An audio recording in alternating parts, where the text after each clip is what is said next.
Aloha and welcome to Connection to the Cosmos with your host, me, Dr. Lisa Thompson, where I have out-of-this-world conversations with extraordinary people. And today I'm really excited to have on Benjamin Bernstein.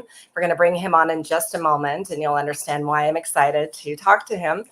But first, just a couple of announcements. If you haven't had the opportunity to grab my free 20-minute meditative journey to meet your galactic family and guides, and make sure you grab that on my website. Also, I am leading a Galactic Ascension Channel certification program September 21st and 22nd. It is online, so anyone in the world can participate in that.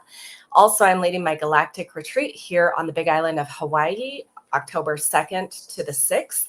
And all of that information with the meditation, the certification program, the retreat can be found on my website, mysticmanta.com or drlisajthompson.com.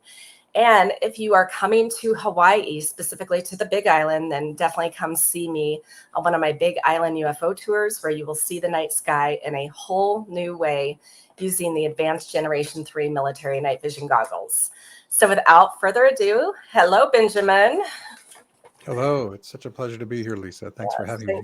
I'm so happy to have you. And let me share your bio with the audience so they understand just like why I'm super excited to have you here. Benjamin Bernstein is an AstroShaman, best-selling author, and award-winning astrologer. He facilitates life-transforming healings and spiritual awakenings in his individual and group sessions, and has devoted himself to over 45 years of spiritual practice. His greatest joy is helping others with his free Instant Divine Assistance, IDA, Invocations. These simple yet potent techniques make spiritual awakening, healing, and more fast and easy. His spiritual path included Vipassana Buddhism, Peruvian shamanism, ayahuasca and San Pedro plant spirit medicine, and the IDA Invocations. He is the author of Instant Divine Assistance, Your Complete Guide to Fast and Easy Spiritual Awakening, Healing, and More, and a co-author of Transpersonal Astrology, Explorations at the Frontier. He runs the Awakening Plus online membership, which helps its members awaken, heal, and thrive. He hosts 2 podcasts, Awaken, Heal, and Thrive, as well as the award-winning This Week in Astrology. He's done over 10,000 astrology, shamanic healing, and life coaching sessions with a global clientele. Wow. So I am super curious. How did you grow up? Like, how did you get into this? So did you grow up in a spiritual household, religious, or something else? Tell us a little bit about your journey. It was something else. I was raised in Oklahoma by New York Jews. So my dad was a hardcore atheist. There was no religion in the family. And I grew up, pretty sure there was no God or any divinity, but I couldn't totally rule it out. So I had to call myself agnostic as a compromise. However, at the age of 17, I had a spontaneous partial out-of-body experience. I was laying on my bed listening to music, and all of a sudden, here's my body laying flat, and all of a sudden, here's my energy body at a 45-degree angle. And that lasted several minutes. I thought, okay, I cannot explain this rationally. Something's going on that I didn't think was possible. Mm-hmm. So I started learning about astral projection, and then found a meditation school in Oklahoma City near where I was living. And I was off to the races at the age of 17. And I've been on the spiritual path ever since. Okay. Well, so did you grow up in Oklahoma City then? Were you in Oklahoma? Norman, actually, which is a suburb south of there. And then until the age of 41, I lived in and around central Oklahoma. But then I like to say I finally came to my senses and moved to Asheville, North Carolina, which was a major life shift for me, moving away from 20 years of sales jobs and following my dream, which at that point was to be a professional singer-songwriter. And that led synchronously to a whole bunch of, you've already named most of what I do now. And I thought I was going to be a musician full time, but the universe had other plans and I was willing to go along with them. So one after another, these other life opportunities, astrology, shamanic healing, life coaching, running an online membership, being all the other things I do, that all just sort of spontaneously, one after the other, opened up when I was ready in consciousness to hold those. Okay. So I also grew up in Oklahoma City till I was 13. So, wow. And my mother was an astrologer in Oklahoma City or taking astrology classes. So And then we moved away in 1986 to Washington State. But I did almost move to Asheville, North Carolina, too. So very interesting. A lot of synchronicity here, Lisa. Yeah. Okay. Well, so when did, I guess, the astrology, what came first in terms of what you started studying? Was it the shamanism, the astrology, or tell me about that. Well, I was actually, so when I moved to Asheville for about 5 years, I tried to be a full-time professional singer-songwriter. I had some money saved up from both my corporate years and from an inheritance from my mother. But then at an open mic, I met this guy named Kelly Lee Phipps, who was doing wild man poetry while I was doing music. And we started talking, became absolute best friends.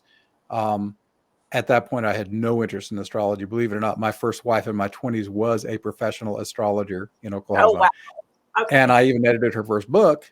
And yet I couldn't care less about astrology at that point. It was fine that she did it, but I just didn't have a spark. But here in my early 40s, all of a sudden, Kelly does a reading for me, and all of a sudden I'm on fire with astrology. And for 2 years, I do in-depth study. And after 2 years, it says, you're good, hang out your shingle, you're ready to go professional. So for a few years, I was just focusing very strongly on astrology. I'd pretty much given up on professional music at that point. And then a friend invited me to a San Pedro plant spirit ceremony. And for those who don't know, San Pedro, also called Hochuma, is a psychoactive cactus used broadly in South America. And had that ceremony, and one night had more healing than I'd had in the entire 25 years I'd been on the spiritual path, and experienced altered states that I didn't even know were possible. So that turned me on to that. And after a few of those, I discovered ayahuasca, which I'd never heard of before that. And that I loved even more. So now I'm on this super fast track road of really fast healing and really fast awakening compared to what I'd known before. And ayahuasca eventually called me to be a shaman, which it took several more years of ceremonies and intense healing and personal transformation to where I wasn't serving ayahuasca myself. I don't. But I was given enough capability that I could, without having to use a psychoactive substance or ingesting anything, be able to help people, heal their trauma and move into deeper states of awakening. Wow. Along this road in 2011, ayahuasca in a ceremony dropped in the invocations that you mentioned. I call them the IDA Invocations, Instant Divine Assistance. And she showed me, oh my God, just use 7 or 8 words and you can call your higher self to come awaken you or come heal you. And all your human self has to do is passively receive that blessing. It's just that simple. Crazy, but it works. It's worked for thousands so far. So that dropped in. Then a little later, I had lots of, I've done over 10,000 readings and such. And my clients started asking me, wow, you've helped me so much. Would you be my life coach? I says, well, let me find out what it's like to be a life coach. So I started reading books until they started repeating themselves. Okay, I know what to do here. It wasn't actually that dissimilar from what I had been doing. It's just that I would do it more consistently. So I started doing life coaching. I've had plenty of life coaching clients since then. And also during this period, I started doing, in-house at home, have people come in, and I would do what I called a shamanic awakening ceremony. I said, well, I can't serve ayahuasca, but maybe we can do something a little bit similar where I do really strong rattling and singing to move the heavy energy strongly. And a lot of people were reporting really powerful, helpful healings and awakenings during these little ceremonies. Eventually, they migrated online. And then I started thinking of other things to do. And now that's blossomed into what's called Awakening Plus, my online membership. And now we've got dozens of different events we do and courses in there and hundreds of members. And it's turned into a very powerful online container for people who want to accelerate their healing and awakening in a really strong way. We have a lot of powerful divine allies of love and light who come in to help us. And it's a lovely container if people would like support for that work. Beautiful. It not only gives them things they can do on their own, but, I'm sure when you get in a strong group with a lot of conscious people, the potency of what you can accomplish in a group container is so much stronger than what you can do with 1 or 2 people. Absolutely. It's like amplified exponentially. So that's amazing. Yeah. So, I guess in terms of working with clients, so can you work with people online, like all over the world in terms of I do 99% of my work online. Months can go by without an in-person client here. Okay. Because I know obviously astrology you can, but just the healing kinds of sessions. And Oh, yeah. I've learned energy could care less about distance. I can effectively work with someone halfway around the world as if they're right here in the room with me. There's really no difference energetically. yeah. So let's start with the astrology piece, because you really, like, that has become your thing. You are award winning. You have the weekly podcast, This Week in Astrology, which I have definitely heard of, and I'm sure a lot of the audience has. So what aspect of astrology do you tend to focus on most in the work that you do with clients? Is it more of the natal chart or relationships, or looking at like future stuff? All that. Of course, the natal horoscope is the foundation. It is the map of life purpose, of soul purpose. And when you learn how to read that, you can get a pretty good sense of why this person show up, what qualities are here to embody. And, I'll interpret that to the extent that's helpful to a person. If they have particular questions about any area of life, the chart will give insight into that area. And then usually I'm also looking at moving energies. Transits is just where are the planets in the sky relative to that horoscope, and what in the horoscope is being really lit up big time by the moving energies. There's also other movement systems. This gets a little technical, but there's secondary progressions, there's solar arc movement, there's solar returns. And I'll use at least 3 and sometimes 4 of those movement systems to see the big picture of what's going on cosmically for them, what's energetically being lit up and for how long. And then I can translate all that to plain English for the client and tell them, okay, here are just, I mentioned a few astrology words, but here basically in plain English, here are the challenges and opportunities likely to arise here. And here's how you can consciously partner with these energies to get the best outcome. I'm a huge advocate of the idea that you are not a pawn on the chessboard. You want to be the chess master moving the pieces. Yes. And yes, the energies are set up in a certain way. So there are certain things that are more likely to happen during these periods of time, but all of it has high potential. There is no such thing as a bad planet, a bad aspect, or a bad anything in astrology. I've seen many people who had what some astrologers would say is the worst thing that could have happened, and they've had the most miraculous, wonderful high outcomes. So if you know how to work with the archetypal energies, you can always work with them to raise them to really positive outcomes if you're skillful with them. So I try to educate them that way. Yeah. Okay. Well, I love that, because just one of the modalities I do is human design. And as my teacher, she's like, there are no bad human design charts. They're like, everyone is designed to be uniquely themselves. And we all come in with different things that we want to learn and grow from. So I love that. Now, do you do predictive forecasting for like global things going on? Sort of. I This Week in Astrology, which actually comes out twice a month, by the way. It's changed formats over the time. I never wanted to change the name though. That's where I give like the cosmic weather for the next half month. And I'll describe what the planets are doing with each other, big, planets aligning with each other, or patterns, or moving into signs. And I always emphasize, here's the upside potential of this. I don't do a sun sign thing. Sun sign was a marketing tool developed 100 years ago by a guy named Alan Leo. And there is some validity to it because the sun is usually the most important planet. But to say you can tell me something just profound about my sun says, okay, I've got one puzzle piece on a board and there's a 300-piece puzzle, and you're telling me that one piece is all that matters. I'm sorry. There's all these other pieces and you got to take them into account. So I love that sun sign astrology exists, but I like to give the whole picture of all the planets coming together. And I try to write it in a simple and clear way so that even someone who knows no astrology can, if they are confused by what the aspect is, they can see the planing. They say, okay, here's the opportunity and here's how long I have to work with it. Okay. So that's when when I do the This Week in Astrology, or these forecasts go up on my site, astroshaman.com, as written posts. They go to, it's an audio podcast as well that's available everywhere. And then on YouTube, I have a channel called Benjamin Bernstein Podcasts, where I also do a video version of the same forecasts, so they can consume it however they want. Okay, perfect. And I think a lot of the audience would be interested in that. So definitely check that out. So now I know last year there were a lot of talk, and even the beginning of this year, about like moving into the age of Aquarius and all of that. Can you share from your perspective what that actually means, what it's all about? Yes, and to me, it's a real possibility, but it's not guaranteed. Mhm. Probably the biggest indicator we have lately of that is the planet Pluto is now coming into Aquarius. Now he's bouncing in and out of Aquarius, between Aquarius and Capricorn, for a couple of years, but by next year he'll be settled in, and he'll be there for over 20 years. So what some consider the most potent transiting planet moving into that sign is a big marker of the age of Aquarius.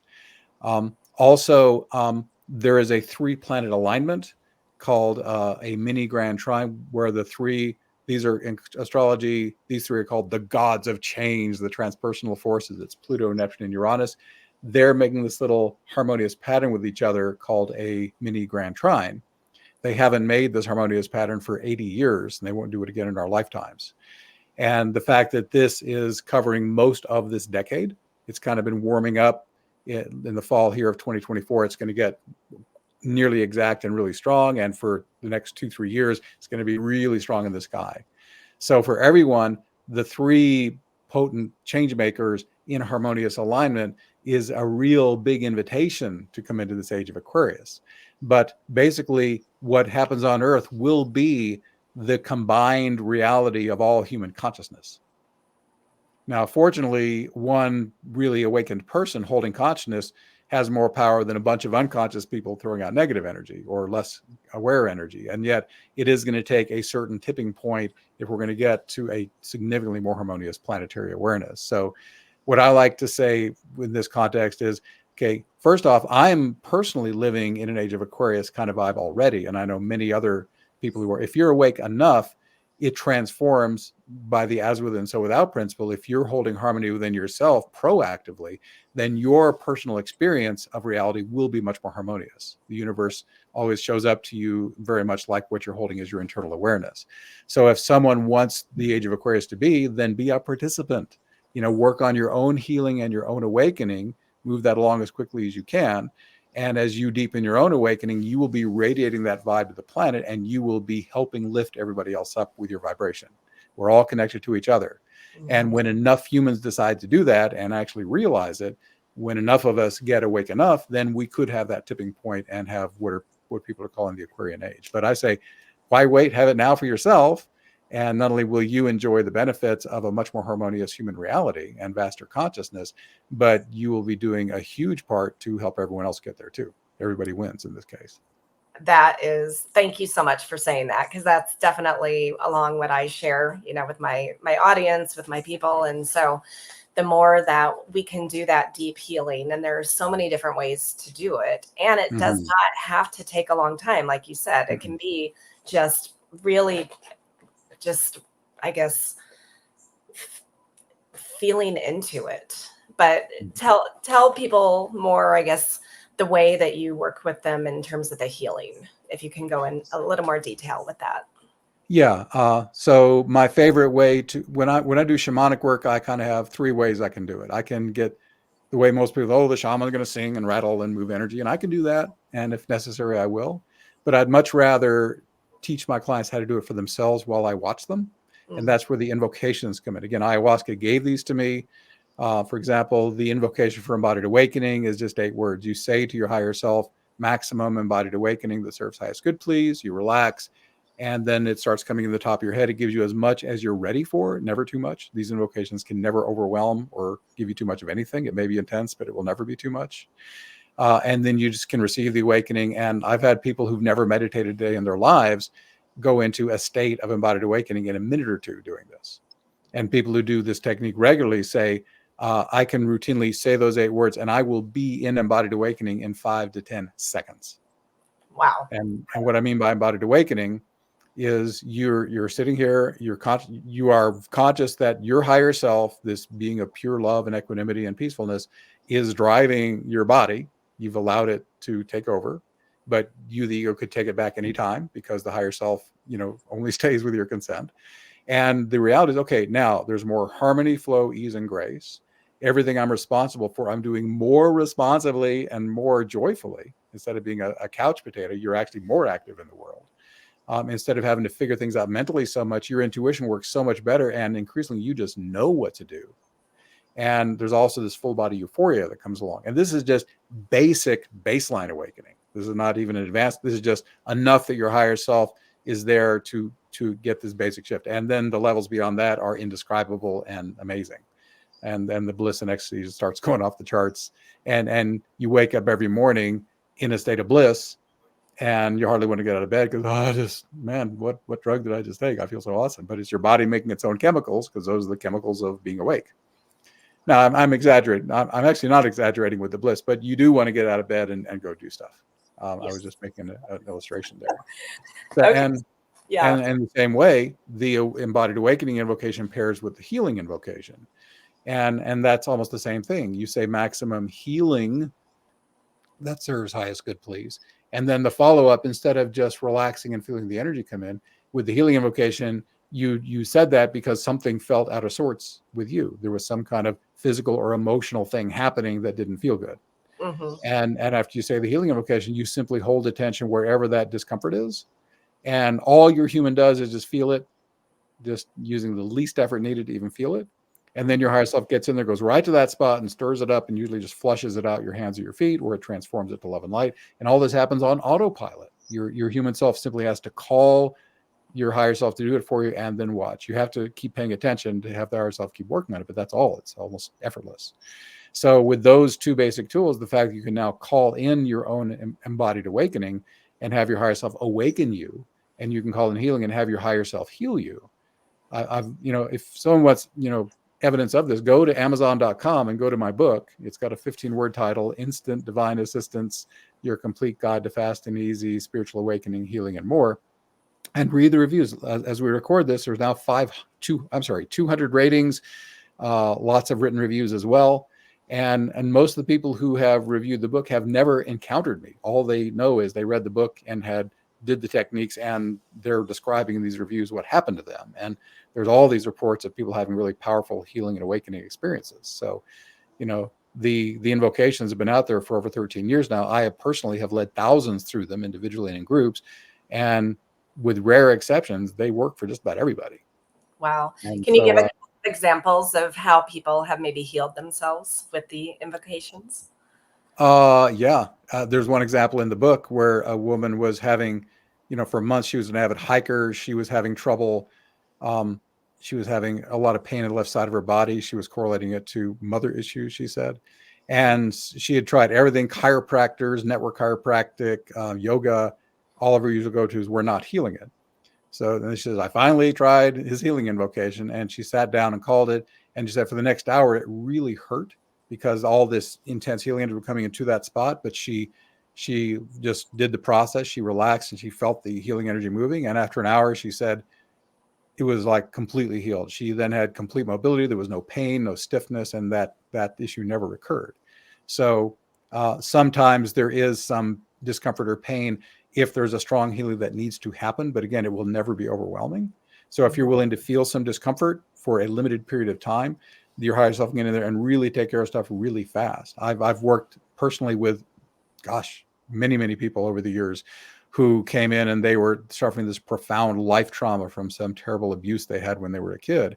And we would do healing invocation work or another modality I use, and we'd spend less than an hour on it. And I would say, okay, now call up that same memory that every time you call it up, is really painful to feel. And they would call it up and say, wow, I'm remembering the exact incident. And I'm completely neutral. I'm watching it and I'm having no challenging response at all. So that's the kind of things I see happen with these invocations. There's nothing your higher self cannot do for you if it serves highest good. Yeah, beautiful. For your higher self, miracles are just no big deal. It can do that anytime. It's appropriate. So I say, why not give it a chance to help you quickly and easily and for free? Because, it's just between you and your higher self, and give it a chance to do the work for you.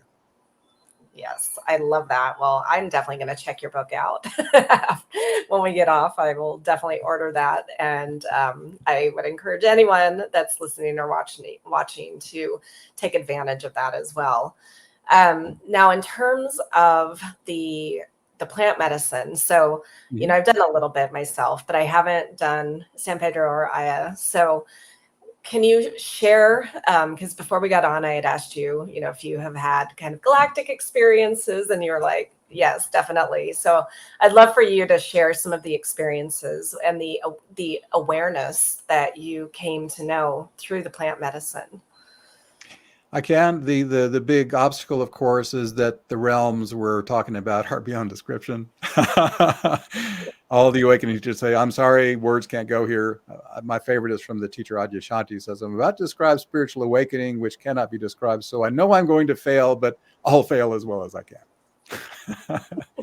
So what I can say is the reason after more than 300 plant spirit ceremonies, mostly ayahuasca, I continue to work with ayahuasca every month with a really wonderful shaman is because I have a certain awakening beyond which I'm oblivious to what's beyond it, but I know it's a pretty good bet there's more awakenings beyond anyone I could ever get to in this lifetime.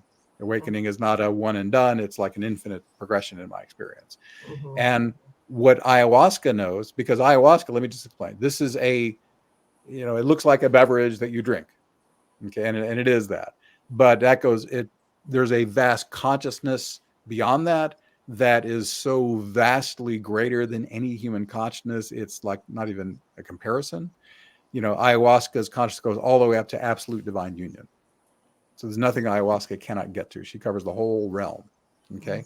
So when I drink her, she gets in there and she's okay, here's the healing you need. And here's the awakening that we can move you into once that's done.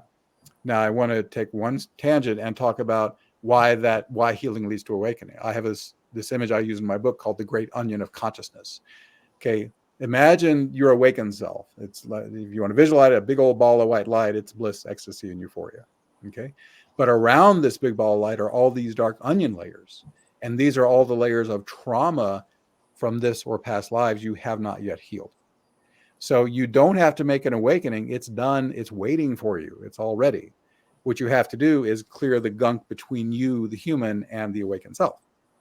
Okay. So that's what ayahuasca is so good at. She sees there's that next layer. Yeah, got to get that one. And then I go into ceremony and I might shake and vomit and poop fire or whatever I have to do to clear, yell or whatever needs to happen to release that heavy energy. And forever many hours it takes, I'll do that. And then once it's clear, whoa, next awakening. And what can you say except it's an even deeper, more magnificent bliss, ecstasy, euphoria. You're vaster, you're more conscious, you have more service capability. All these things happen with every single awakening. And the reason I keep doing plant spirit work is because ayahuasca and sometimes San Pedro and sometimes magic mushrooms, they have the intelligence to know what needs healing when Benjamin has no clue. Okay. And they can do it for me if I relax and allow them. And I found my own approach in ayahuasca or other plant spirit work is exactly the same as my invocations. You turn over the healing and awakening to that which is greater than your human self, and you stay passive and let it do it for you. And that philosophy applies whether you're doing plant spirit work or my invocations. And as I think I mentioned this, but the invocations came from ayahuasca. Yeah. In a 2011 ceremony. She just dropped them in my head, and I've been sharing them ever since. Okay. Beautiful. Well, so if people are interested in maybe trying out plant medicine, what would be some advice that you would give to them? Because I know that not all shamans are created equal, like people leading these ceremonies. So what would be some advice that you could give to people? First, be aware that if you do it in the U.S., you're probably breaking the law, and you have to be willing to do that. However, there is legal ayahuasca work being done in Central and South America. There's plenty of places who do ayahuasca tourism. Regardless of where you're going, just be aware there is no certifying board for shamans, and there are light shamans and there are dark shamans. There are shamans of love and light who will only help you and you'll have a blessed experience, and there are dark shamans who will take advantage of you and possibly harm you. There's a might is right ethos down in South America, and you have to be careful. So if possible, do your best to vet the shaman or the facility you're going to. If you can talk to the shaman beforehand and have a conversation or see a picture of them or talk to people who've done ceremony with them, just do your best to be a careful consumer because buyer beware is very much at play here. You want to be sure the person who is holding ceremony for you is qualified. I'm not saying they have to have done a full-on apprenticeship in the jungle, but make sure this person has a consciousness capable of, when you're in ceremony, that shaman is responsible for the safety of everyone in there. They have to be holding an energetic field, preventing any dark forces from getting into the container that you're working in. and being able to be responsive to what's happening in there to individually help any person who's having a challenge. So you need a person of very high capability of consciousness and of love and light, who's both loving enough to hold the good energy and powerful enough to keep the container safe. Okay, Is the very, basic guideline I would use. Yeah.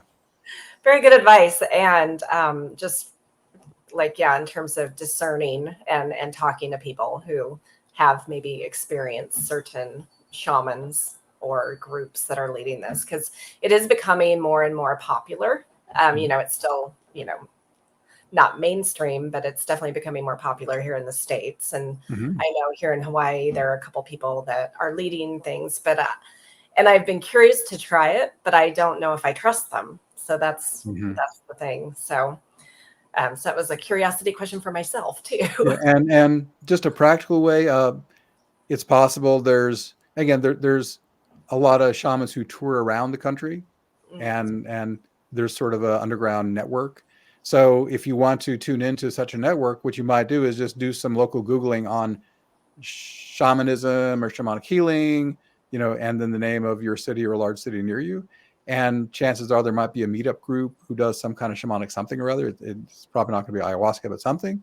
And if you just start attending that group and get to know the people there, once you feel like you're, kind of a little bit on the in, then you can start asking people, I keep hearing about this ayahuasca or the San Pedro. It sounds so interesting. Do you know of any opportunities? And chances are pretty good that they may know of someone or someone who might be coming through, or a place you can go that's not too terribly far away to do the work.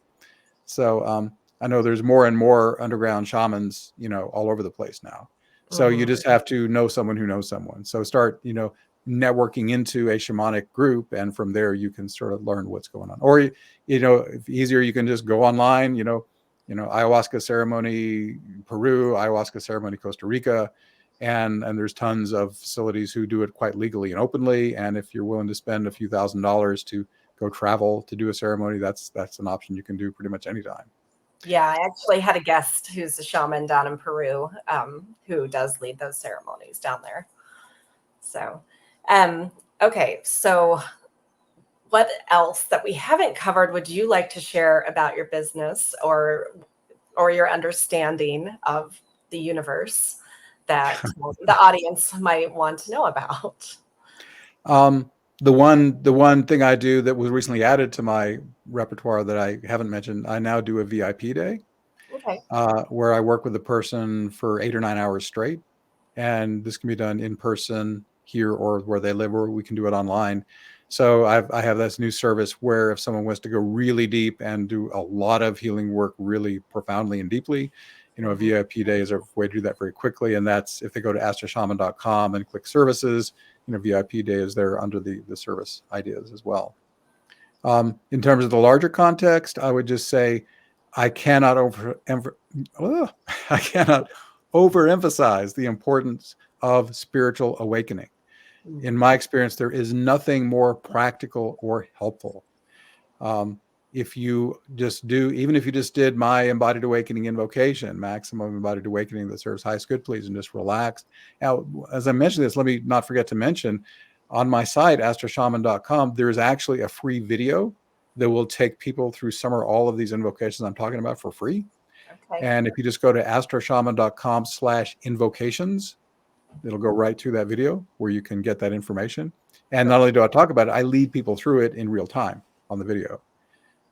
So if someone was to experience it being guided by me, then that's a great way to do it. Also, Awakening Plus has 2 free events every month that anyone can join for free. And if they go to astroshaman.com and sign up for my email list, they'll get notices of those free events and other stuff I do. And they can, get on Zoom and join me and other folks online. Usually at this point, we're getting usually 65 people or so on a live call. So it's a pretty powerful group field that we're in there. So, and those are just ways. Of course, there's a gazillion awesome ways to promote your spiritual awakening. And the reason there's so many ways to do it is because different people need different approaches. My approach might be great for some and pointless for others. But whatever you can do to become conscious as your higher self in your body, which is surprisingly easy to do with the right tool, it's a complete game changer. The drop in suffering, all the negative emotions and thoughts start falling away. You start living in a more consistent state of equanimity and flow and ease and grace. And it's just a game changer. And plus, here's another benefit. What I've repeatedly experienced is, at a certain level of consciousness, you can only conceive of certain things. You can say the most magnificent human life I could possibly imagine is this. Like when I started my journey, singer-songwriter, couldn't get any better than that, right? But it's gotten so much better. And just know that every time you awaken, with that expanded consciousness opens new possibilities, not just for you and for your benefit, but your ability to serve others dramatically increases every single time you get to a new awakening level. You become a being beyond what you even thought was possible, because the cool thing about awakening is the next awakening is literally inconceivable. You can't imagine it. It's beyond anything your mental frame can even encompass. Once you get there, you'll be the new consciousness, and yet your brain still won't understand it. Let me give a explanation of why this works that way. You have nested bodies like Russian dolls. Innermost is your physical body. All it knows is physical. Then the emotional body is beyond that, and it can feel the physical and it has emotions. Then the mental body beyond that, but beyond the mental body is all the spiritual bodies. And no body can comprehend a body beyond itself.